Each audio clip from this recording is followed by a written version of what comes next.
Chiếu màn hình kia đi anh ơi.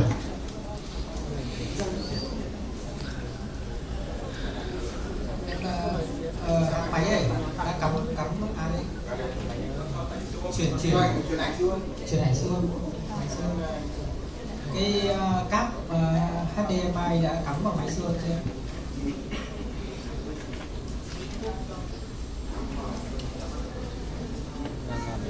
quay kia để quay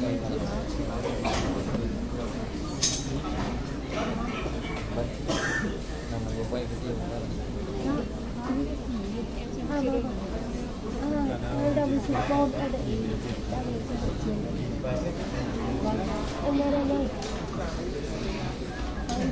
Donc, comme toutes les écho-ostéo-articulaires, il faut que le patient il soit bien installé. Donc là, je l'ai mis assis. On peut aussi très bien le faire sur la table d'échographie en position couchée.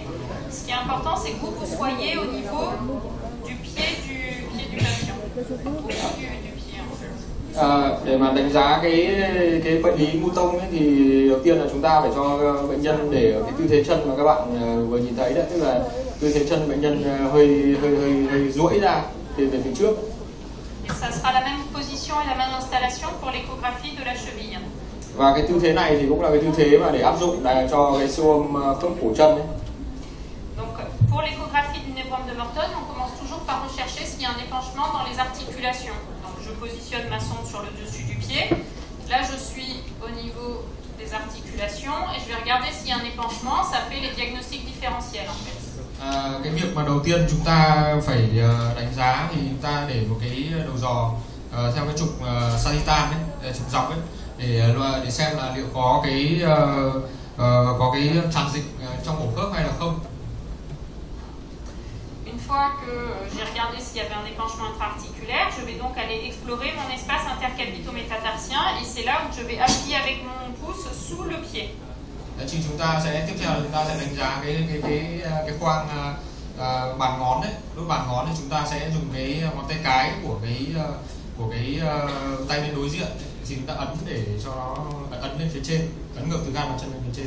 Donc je ne sais pas si on voit avec la reproduction, mais je suis assez bas situé avec mon pouce sous le pied et normalement quand j'appuie dessus, on voit les orteils qui ont tendance à aller vers le bas.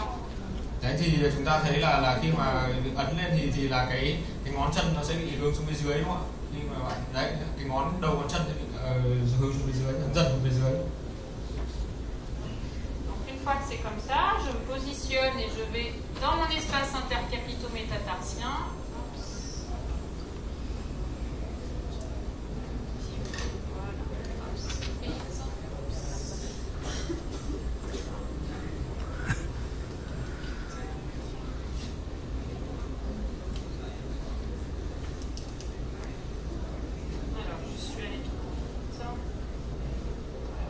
Là, on voit mon pouce que je fais bouger en blanc dessous. Đấy thì chúng ta sẽ nhìn thấy cái tay của bà đang ấn ở phía dưới đây.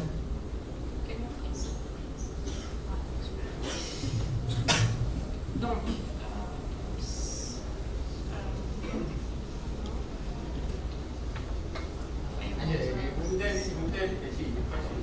voilà.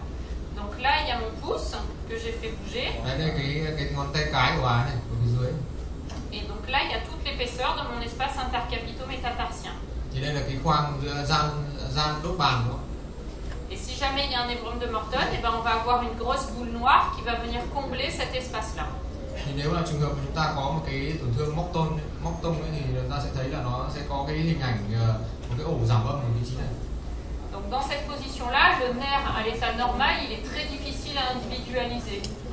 Trong trường hợp bình thường thì rất là khó để chúng ta xác định được cái hình ảnh của cái dây thần kinh bình thường.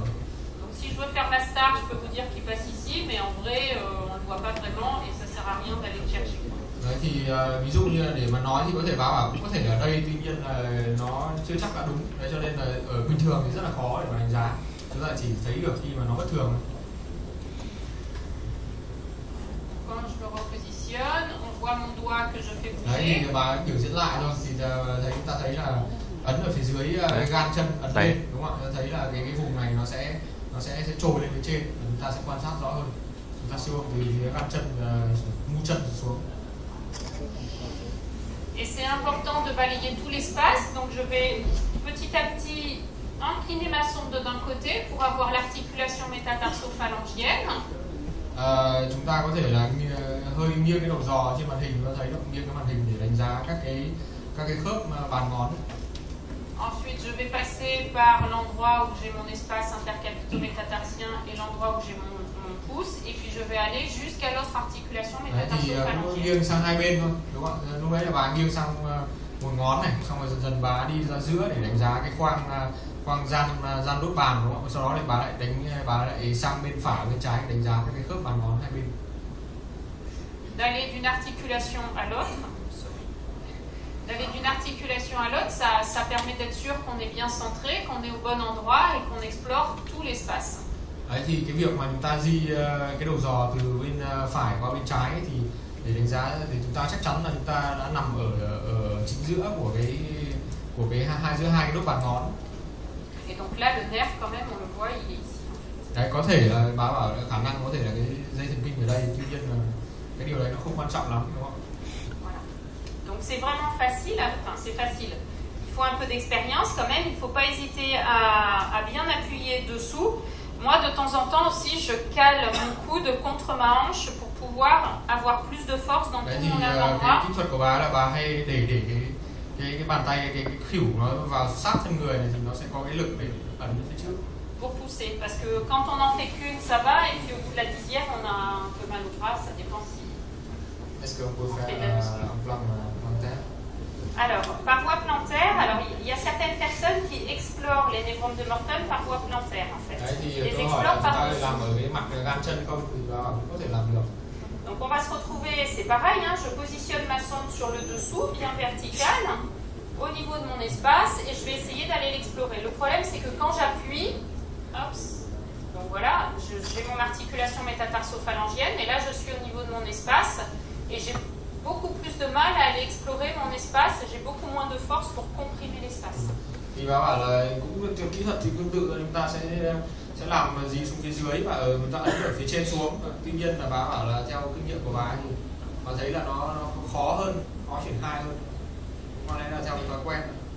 Après, de temps en temps, de passer rien que par-dessus, ça suffit. Donc on fait notre diagnostic et puis parfois on a un doute. Donc dans ces cas-là, on essaye de faire par-dessus, par-dessous parce que de toute façon, il faut arriver à faire le diagnostic. Thì nếu mà trường hợp mà chúng ta nghi ngờ thì chúng ta có thể làm cả hai hướng, đúng không? Nhưng mà thông thường thì các bạn nên làm theo cái hướng nào mà mình cảm thấy là dễ dàng nhất thì theo bà là hướng từ trên xuống dưới. Surtout que từ mặt mũi chân. Je vous en ai pas parlé sur le névrome de Morton, mais en fait, on va rechercher une deuxième structure quand on étudie par voie plantaire. C'est la plaque plantaire, en fait. La plaque plantaire, c'est en fait une petite structure qui vient s'interposer.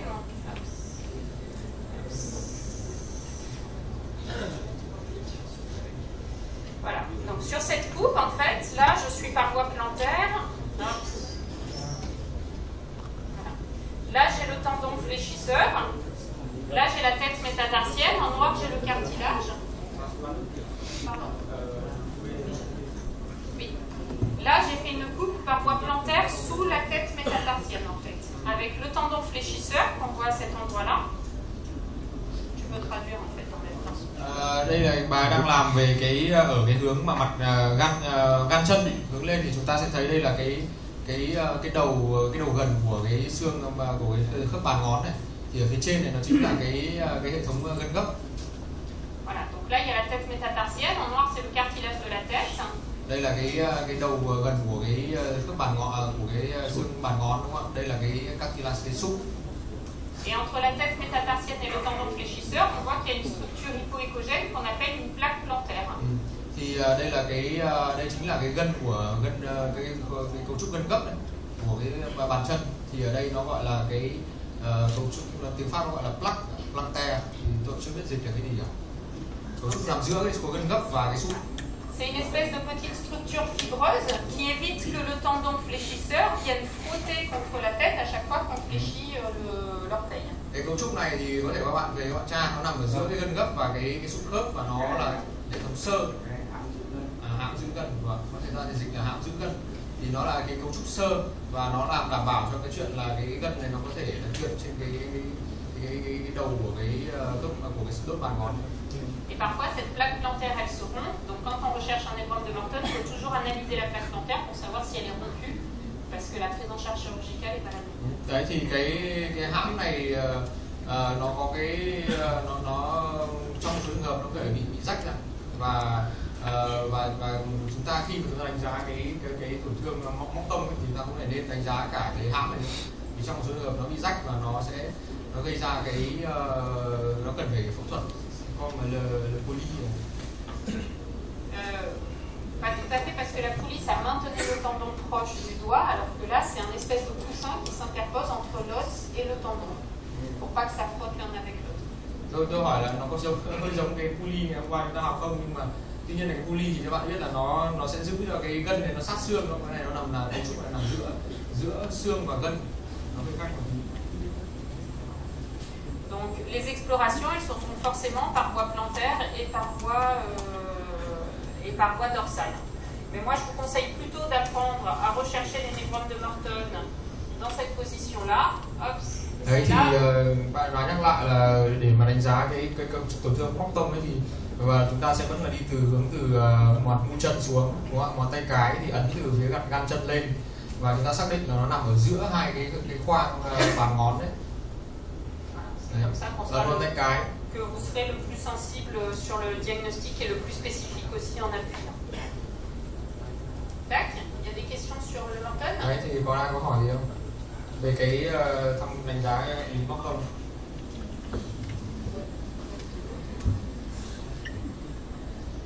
Alors, on va passer à l'écho de cheville. Est-ce qu'il s'est déjà fait des entorses de cheville? Anh có bị đau chân không? Bị chậm chân vào đây không? On va voir. On va vérifier. Đấy thì... Alors, l'échographie de cheville, on peut commencer par regarder s'il y a un épanchement intra-articulaire. Pour rechercher s'il y a un épanchement intra-articulaire, c'est facile. Je me mets devant le pied, je vais poser ma sonde et je vais regarder. Thì cái công việc đầu tiên của chúng ta thì vẫn là đánh giá cái tràn dịch cổ khớp thôi. Cái tràn dịch cổ khớp thì rất đơn giản, chúng ta sẽ để cái đầu giò sông dọc theo hướng sagittal đấy, dọc ở ngay chính giữa cổ chân. Donc là j'ai le tibia, là j'ai le talus, et donc on va regarder. Đây là cái xương chày, đây là cái xương sên, sẽ có cái khớp sên chày. On va regarder au milieu s'il y a du liquide.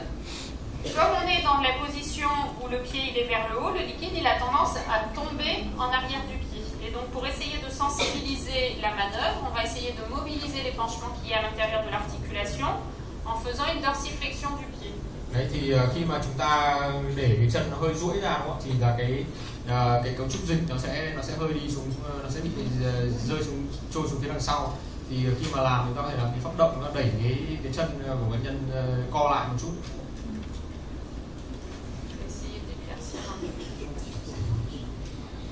Donc on voit que ça bouge au niveau de l'extrémité de ma sonde et donc s'il y a du liquide qui apparaît, hop. Đấy thì bà làm cái phát động để xem là có cái ổ dịch nó nằm ở cái vùng này không. Khi mà có cái dịch thì nó sẽ di động, đúng không? Une fois qu'on est sur cette coupe-là, on va aller vers le ligament talonaviculaire dorsal, qui est le ligament qui est à la partie dorsale du pied. Talonaviculaire dorsal. Chúng ta sẽ đánh giá cái khớp sen thuyền. Donc pour ça, c'est facile.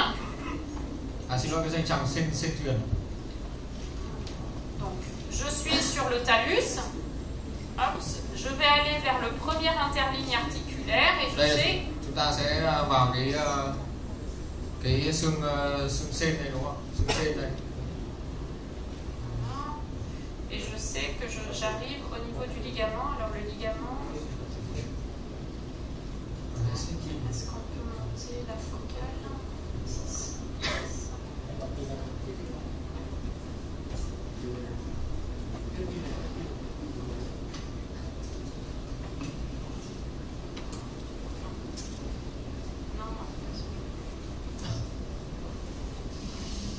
Le ligament talonaviculaire dorsal, en fait, alors il est assez variable dans ce qu'on peut voir.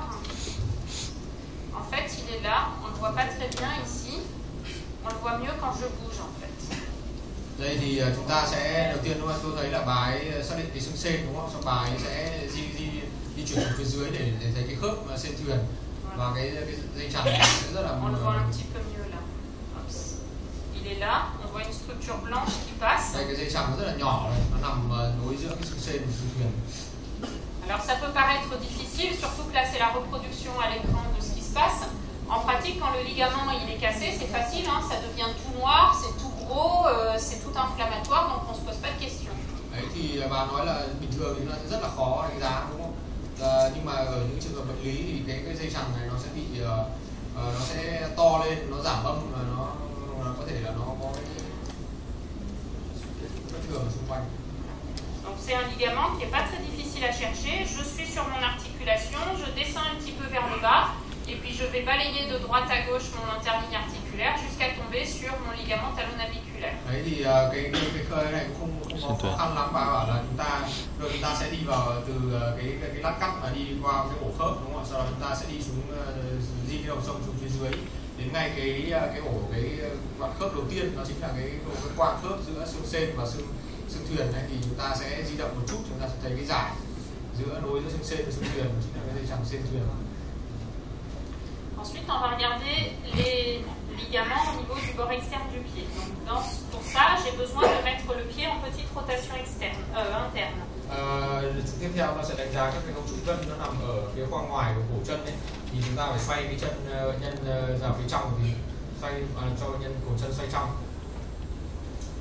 Mon point de repère, ça va être la malléole externe.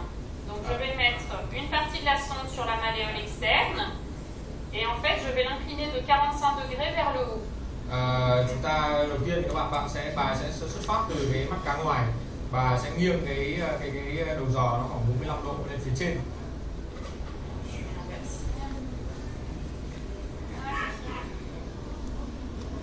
Et quand je suis à 45 degrés vers le haut, je vais tomber sur mon premier ligament, qui est mon ligament tibio-fibulaire antéro-inférieur. Celui entre le tibia et la fibula. Antérieur. Antérieur. Chúng ta sẽ có cái khi mà chúng ta nghiêng một góc 45 độ lên phía trên ấy, thì chúng ta sẽ thấy cái dây chằng chày mát trước. Donc c'est un tout petit ligament et pareil, parfois il peut se rompre dans les lésions de la syntespone. Donc là je suis dessus, on le voit bien, voilà, il est là. J'essaye de me remettre dessus. Donc ensuite, pour aller voir le ligament talofibulaire antérieur, sau đó chúng ta sẽ xem cái dây chằng sên mát trước. Je vais cette fois-ci incliner ma sonde. Je fais toujours un point fixe sur la région malléolaire externe et je vais incliner ma sonde de 45 degrés vers le bas. Đấy thì cái quan trọng là gì, chúng ta hãy vẫn để cái phía sau cái đuôi đầu giò nó luôn luôn nằm ở phía trên của cái mắt cá ngoài ấy. Sau đó bà sẽ nghiêng cái đầu giò xuống phía dưới 45 độ đúng không? Lần trước là bà nghiêng lên trên 45, để bà xoay xuống dưới 45 và cái phía sau cái đầu giò này luôn luôn nằm ở phía trên của mắt cá ngoài. Et donc dans cette position-là, je tombe sur mon ligament talofibulaire antérieur qui est ici. Đây là cái dây chằng sên mát trước. Je suis dessus, je suis sur mon ligament qui est ici. Donc, hop, 45 degrés vers le haut, ligament tibio-fibulaire antéro-inférieur, 45 degrés vers le bas, ligament talofibulaire antérieur. Và nhắc lại là 45 độ lên phía trên thì nó sẽ là cái dây chằng chày mát trước dưới đúng không ạ? Và cái 45 độ xuống phía dưới nó chính là cái dây chằng sên mát trước.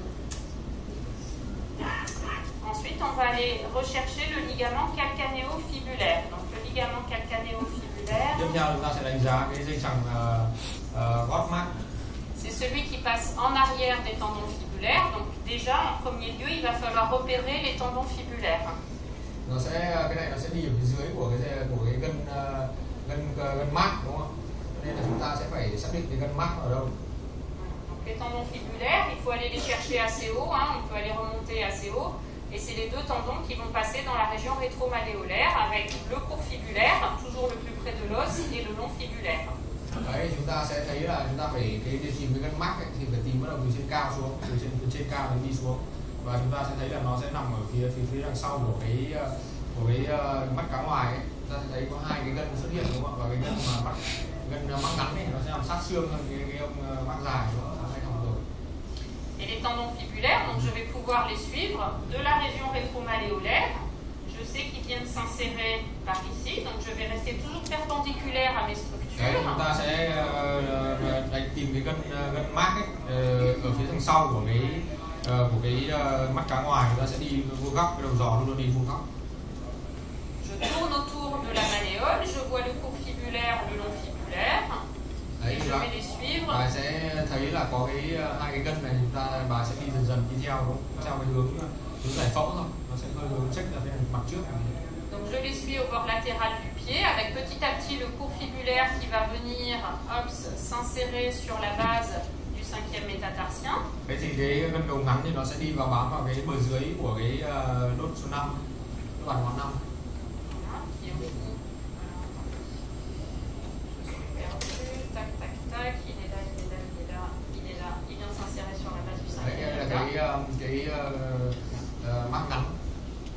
Et puis le long fibulaire, lui qu'on va perdre beaucoup plus rapidement, puisque comme il vient sous la voûte plantaire, à partir du moment où il tourne sous le pied, j'arrive plus à le voir. Đấy thì cái gân mắt dài thì chúng ta sẽ thấy là nó sẽ đi xuống phía đằng mặt gan chân, cho nên là chúng ta sẽ mất dấu nó rất là sớm trên ở cái mặt mũi chân. Donc une fois que j'ai repéré mes tendons fibulaires, je vais essayer de regarder le ligament calcanéo-fibulaire. Đấy thì khi mà chúng ta xác định được cái gân mác rồi thì chúng ta sẽ xem là cái dây chằng gót mác nó nằm ở đâu.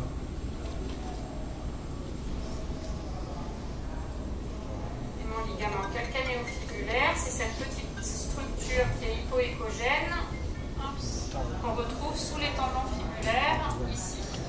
Đấy thì cái gân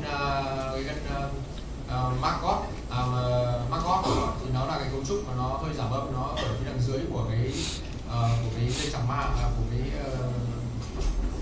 gân mác.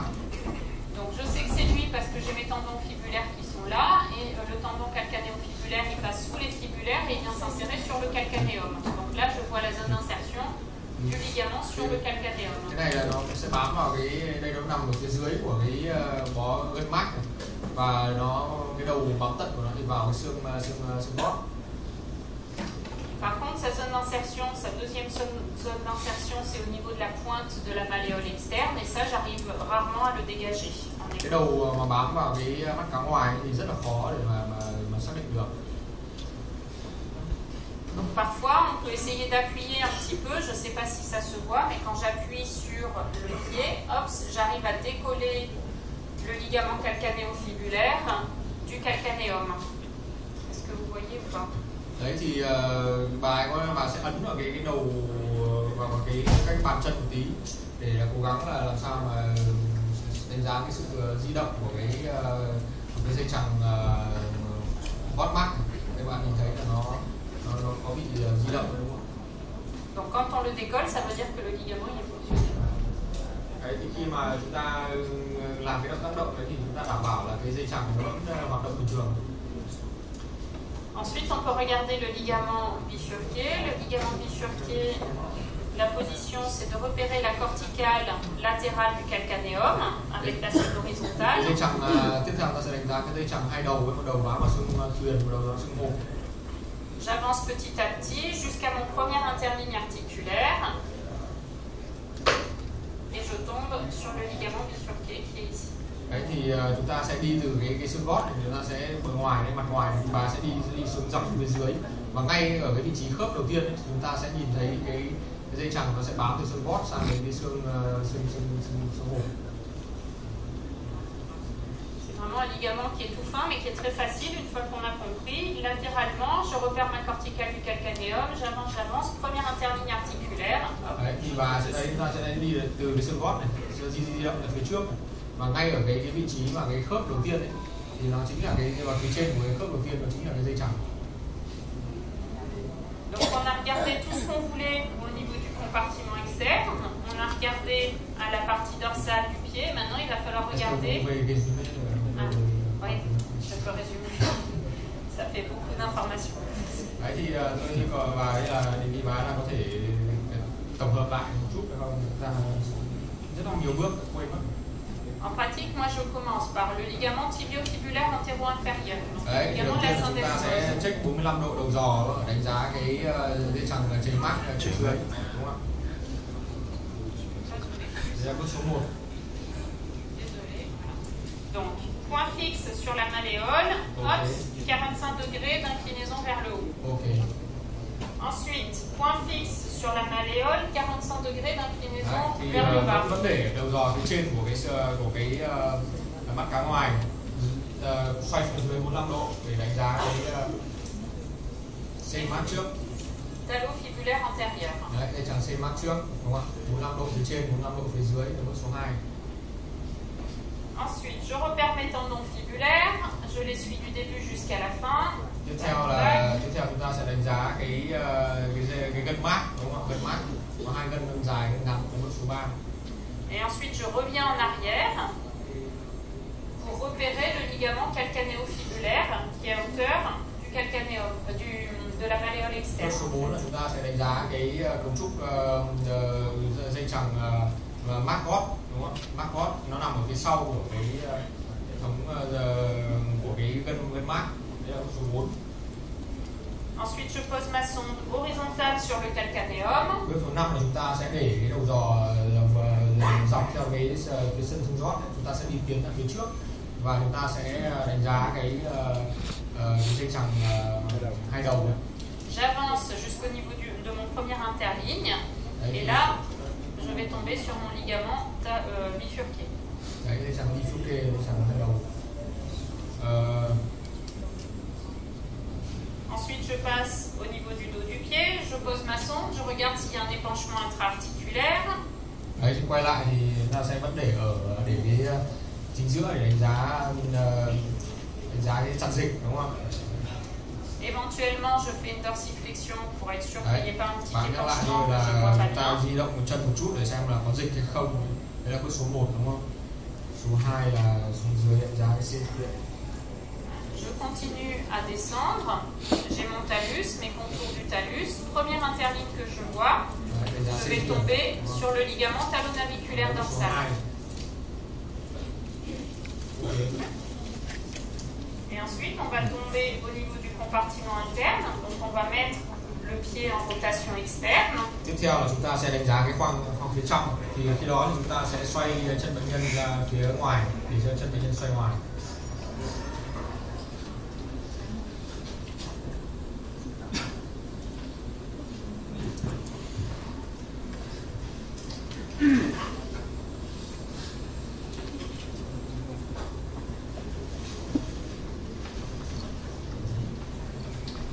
Au niveau du compartiment interne, je vais repérer le tendon tibial postérieur, qui est celui le plus près de la région malléolaire. Chúng ta đầu tiên bước là đánh giá cái khoang phía trong đấy, thì chúng ta sẽ đánh giá cái dây chằng chày sau đấy. Chày sau thì nó sẽ nằm ngay ở phía sau của cái mắt cá trong. Pareil que du côté contralatéral, je vais suivre mon tendon tibial postérieur le plus loin possible. Donc je pars de derrière le mollet. J'essaye de rester toujours perpendiculaire par rapport à ses fibres et je vais essayer. Đấy, chúng ta sẽ xem chúng ta sẽ đánh giá cái gân chày sau đấy một cách xa nhất có thể. Thì chúng ta luôn luôn để cái sông nó vuông góc, cạnh ASEAN là của cái vuông góc của cái gân. Et dans sa région rétromalléole, alors je me remets sur mon tendon tibial postérieur. Je vais faire point fixe avec la malléole interne. Cette fois-ci, c'est la malléole interne qui me permet de faire un repère. Je vais tourner tout autour. Et en fait, ouais. Cái tiếp theo là chúng ta cũng để cái đầu giò cố định ở cái bờ mặt trên của cái bờ mắt cá trong ấy, và bắt đầu bà sẽ xoay xung quanh cái mắt cá trong đấy, xoay đầu giò xung quanh. Donc ici j'ai ma malléole interne, je tourne petit à petit ma sonde, je vois que le tendon tibial postérieur s'éloigne de l'os et entre les deux j'ai une structure qui correspond au ligament latéral interne. Đây là cái cấu trúc mà sát xe có xe. Là, j'ai le ligament latéral interne et là, j'ai le tendon tibulaire. Đây là cái cấu trúc cái gân của cái gân chày sau đúng không? Đây là cái đây là Le cái ligament latéral interne avec tous ces faisceaux qu'on n'arrive pas à individualiser. thì toàn bộ đây là cái dây chằng bên trong của cái cổ chân đúng không ạ? Nó nằm ở phía nó sát với cả cái mắt cá trong hơn đúng không? Tuy nhiên chúng ta sẽ không đánh giá được toàn bộ của các cái lớp của nó mà chúng ta chỉ đánh giá chung thôi. Donc par rapport aux autres ligaments, c'est un ligament qui est très épais puisqu'on voit qu'en épaisseur, il va de la région malléolaire jusqu'au tibial postérieur. Et donc c'est quelque chose de vraiment très épais qui est constitué de tous ces faisceaux qu'on n'a pas détaillés, que les chirurgiens aiment bien détailler. Thì chúng ta thấy là cái dây chằng là tương đối là dày đúng không? Nó đi từ sát vào cái mắt cá trong cho đến tận phía bờ trong của cái gân chày sau. Et je vais continuer à descendre. Toujours mon point de repère au niveau du compartiment interne, ça va être mon tibial postérieur. Le tibial postérieur, il est ici. Đấy, chúng ta vẫn xoay tiếp cái đầu giò xuống phía dưới và chúng ta vẫn thấy đánh giá tiếp cái gân mang chày sau. Donc le tibial postérieur, je suis en train de le perdre, il est en train de passer sous la voûte plantaire. Et juste avant qu'il passe sous la voûte plantaire, hop, entre l'os et le tendon tibial postérieur, j'ai de nouveau une grosse structure qui correspond au spring ligament. Ok. Và chúng ta sẽ đi xuống phía dưới đúng không ạ? Đi lần theo cái đường đi của cái gân chày sau đấy. Thì trước khi mà nó biến mất vào cái mặt gan chân ấy, thì chúng ta sẽ dừng lại đúng không? Chúng ta thấy là cái gân này trước khi mà nó biến mất vào gan chân, stop thì chúng ta thấy là nó nằm giữa có một cấu trúc rất là dày, nó nằm giữa xương và cái gân chày sau này, nó chính là cái spring ligament, tức là cái dây chằng spring. Donc au niveau du compartiment interne, le point de repère c'est le tendon tibial postérieur. Đấy thì đối với cái đánh giá cấu trúc ở mặt khoang trong ấy, thì cái mà để chúng ta định hướng nó chính là cái gân chày sau ấy. Thì gân chày sau. Et entre le tendon tibial postérieur, la malléole interne, j'ai mon ligament latéral interne. Đấy thì giữa cái gân chày sau và cái mắt cá trong nó chính là cái dây chằng bên trong đúng không? Et juste avant de voir disparaître le tendon tibial postérieur, entre le tibial postérieur et l'os, j'ai le spring ligament. Và giữa cái gân chày sau và cái xương ấy, trước khi mà nó biến mất vào mặt gan chân ấy, thì nó chính là cái spring ligament. Voilà. On peut voir au niveau de la cheville. Alors au passage, vous voyez ici, vous repérez une structure nerveuse, qui est le nerf tibial postérieur. Đây là cái chúng ta có thể thấy được cái dây thần kinh chày sau. Est-ce que ça va? Có ai có cần hỏi gì xem không?